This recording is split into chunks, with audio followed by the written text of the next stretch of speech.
एक वक्त था जब भारत को सोने की चिड़िया कहा जाता था, जहां सोने, चांदी और कीमती रत्नों के अलावा अनाज व विभिन्न फसलों की भरमार हुआ करती थी।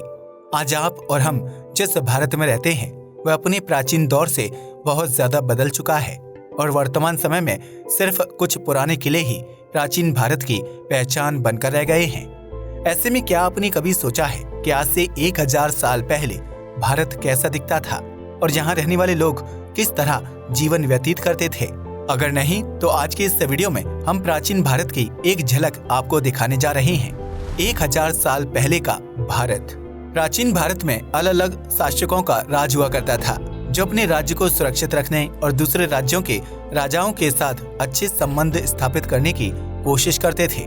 हालांकि उस दौर में प्रत्येक राजा खुद को ज्यादा शक्तिशाली और महान समझता था, जिसकी वजह से कुछ राजाओं के बीच आपसी मतभेद था और इसकी वजह से उन राज्यों के बीच युद्ध की स्थिति बनी रहती थी। इस बीच कुछ बाहरी शासकों ने भी भारत के एक बड़े हिस्से पर कब्जा कर लिया था, जिसमें मुगल शासकों के नाम शामिल हैं। हर राज्य में सोने, चांदी के सिक्के और गहनों का चलन हुआ करता था, जबकि आम लोग लेन देन के लिए अनाज और सब्जी आदि की अदला बदली किया करते थे। उस वक्त भारतीय बाजारों में रुपए, पैसों या नोट का चलन इतना ज्यादा नहीं हुआ करता था, जिसकी वजह से आम लोग घरेलू चीजों और अनाज की अदला बदली करके अपना जीवन व्यतीत करते थे। आज से 1000 साल पहले भारत में यातायात के लिए ट्रेन, हवाई जहाज या फिर महंगी गाड़ियों का इस्तेमाल नहीं किया जाता था, बल्कि उस वक्त राजा महाराजा और उनके सैनिक सफर तय करने के लिए घोड़े व हाथियों का इस्तेमाल किया करते थे, जबकि सामान्य वर्ग से ताल्लुक रखने वाले लोग बैलगाड़ी से यात्रा करते थे। हालांकि उस दौर में ज्यादातर लोगों के पास बैलगाड़ी में बैठने या फिर उसका किराया चुकाने के लिए अतिरिक्त अनाज नहीं होता था, जिसकी वजह से कई लोग पैदल चलकर लंबी यात्रा तय करते थे और इसमें उन्हें 1 हफ्ते या फिर 10 दिन का समय लग जाता था। इसलिए उस दौर में लोग अपने साथ खाने पीने का सामान लेकर चलते थे, जबकि रात के समय किसी शांत जगह पर आग जलाकर खाना पकाते थे और वहीं पर लेटकर आराम करते थे।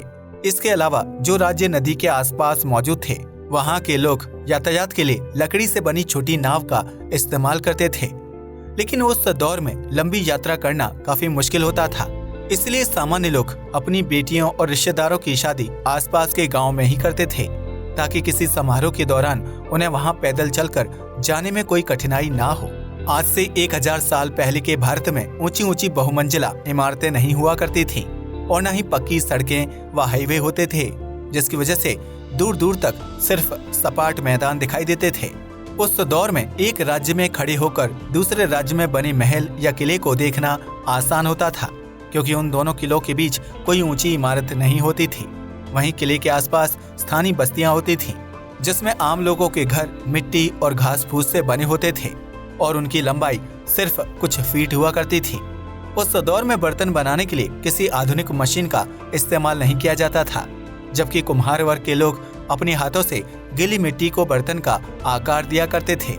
वहीं शाही परिवारों में इस्तेमाल होने वाले तांबे, सोने और चांदी के बर्तनों को बनाने के लिए भट्टी का इस्तेमाल किया जाता था, जिसमें धातुओं को पिघलाकर मनचाहा आकार दिया जाता था और इस काम में बहुत ज्यादा वक्त व मेहनत खर्च होती थी। आज से 1000 साल पहले भारत में मसालों की खेती बड़े पैमाने पर होती थी, जिन्हें देश विदेश में बेचा जाता था। इसके अलावा भारत में मक्का, चावल और गेहूं की खेती भी काफी ज्यादा होती थी और यही अनाज आम लोगों के लिए लेन देन का साधन बनता था। उस जमाने में उद्योग या पर्यटन स्थल नहीं होते थे, जिसकी वजह से भारत में सिर्फ मंदिर, मस्जिद और गुरुद्वारे जैसे धार्मिक स्मारक ही बनाए जाते थे। आज से 1000 साल पहले भी भारत में बाजार लगते थे, लेकिन उन बाजारों की रौनक अलग होती थी। अगर कोई दुकानदार फल बेच रहा है तो वह ग्राहक से चावल या गेहूं ले लेता था और उसके बदले उसे फल दे देता था। इसी प्रकार बाजार में कपड़े, बर्तन, मसाले और ड्राई फ्रूट्स आदि की खरीद और बिक्री होती थी, जबकि कई बार बाजार में विशेष मेला भी लगाया जाता था। उस दौर में नल या पाइपलाइन नहीं होती थी, जिसकी वजह से स्थानीय लोगों को कुएं या फिर नदी से पीने का पानी भरना पड़ता था। उस समय लगभग हर एक गांव में कुआं होता था, क्योंकि यह आम लोगों के लिए पानी की जरूरत को पूरा करने का एकमात्र साधन था। आज से 1000 साल पहले के भारत में डॉक्टर नहीं बल्कि वैद्य हुआ करते थे, जो मरीज की हथेली पकड़कर उसकी बीमारी का पता लगा लेते थे। उस समय मरीज की बीमारी का इलाज विभिन्न प्रकार की जड़ी बूटियों से किया जाता था, जिससे कोई साइड इफेक्ट नहीं होता था। हालांकि मरीज को पूरी तरह से ठीक होने में थोड़ा सा ज्यादा समय लगता था। आज से 1000 साल पहले जब युद्ध में किसी सिपाही या राजा को चोट लग जाती थी तो उसके शरीर या चेहरे पर कट लगाकर उस चोटिल हिस्से को जल्द से जल्द ठीक करने की कोशिश की जाती थी, जिसे आज के दौर में प्लास्टिक सर्जरी के नाम से जाना जाता है। आज से 1000 साल पहले भारत में कैंसर या ब्रेन ट्यूमर जैसी खतरनाक बीमारियां नहीं होती थी, क्योंकि आम लोगों का जीवन बहुत ही सामान्य होता था, जबकि उनके खानपान में फास्ट फूड शामिल नहीं था। ऐसे में उन लोगों को घातक बीमारी होने का खतरा नहीं था, जबकि उस दौर में घातक बैक्टीरिया या वायरस भी ना के बराबर थे। भारतीयों का जीवन शांतिपूर्वक व्यतीत होता था, जबकि वह खेती और पशुपालन के जरिए एक स्वस्थ व लंबा जीवन व्यतीत करते थे। हालांकि उस दौर में सामान्य लोगों को इंसाफ के लिए राजा के दरबार में जाना पड़ता था, क्योंकि उस समय कोर्ट या पुलिस का अस्तित्व नहीं था।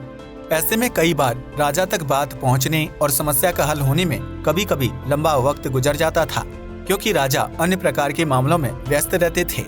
आज से 1000 साल पहले भारत में जब कोई इमारत या किला बनाया जाता था तो उससे जुड़ा सारा काम मजदूर अपने हाथों से पूरा करते थे। यानी उस वक्त कोई मशीन नहीं होती थी, जिसकी वजह से मजदूरों को भारी भरकम पत्थर तोड़ने से लेकर उन्हें पीठ पर उठाने और फिर उनका इस्तेमाल करके इमारत बनाने तक का काम अकेले पूरा करना होता था। यही वजह थी कि उस दौर में किसी भी इमारत या महल को बनने में लंबा वक्त लगता था, क्योंकि उस दौर में आधुनिक मशीनों का इस्तेमाल नहीं होता था। यह घर या महल इतने मजबूत होते थे कि उन्हें कोई आसानी से तोड़ नहीं सकता था। यही वजह है कि भारत में मौजूद विभिन्न किले और महल आज भी काफी अच्छी अवस्था में देखे जा सकते हैं। आज से 1000 साल पहले भी भारत में विभिन्न जाति और धर्म के लोग रहते थे, जिनके बीच वैसे तो कोई मतभेद नहीं होता था, लेकिन जाति के आधार पर लोगों को उनका पद और काम बांट दिया जाता था। इस तरह आज से 1000 साल पहले भारत के लोग कम संसाधनों के साथ भी एक बेहतर जिंदगी व्यतीत कर रहे थे। लेकिन फिर ब्रिटिश शासकों ने भारत पर कब्जा कर लिया।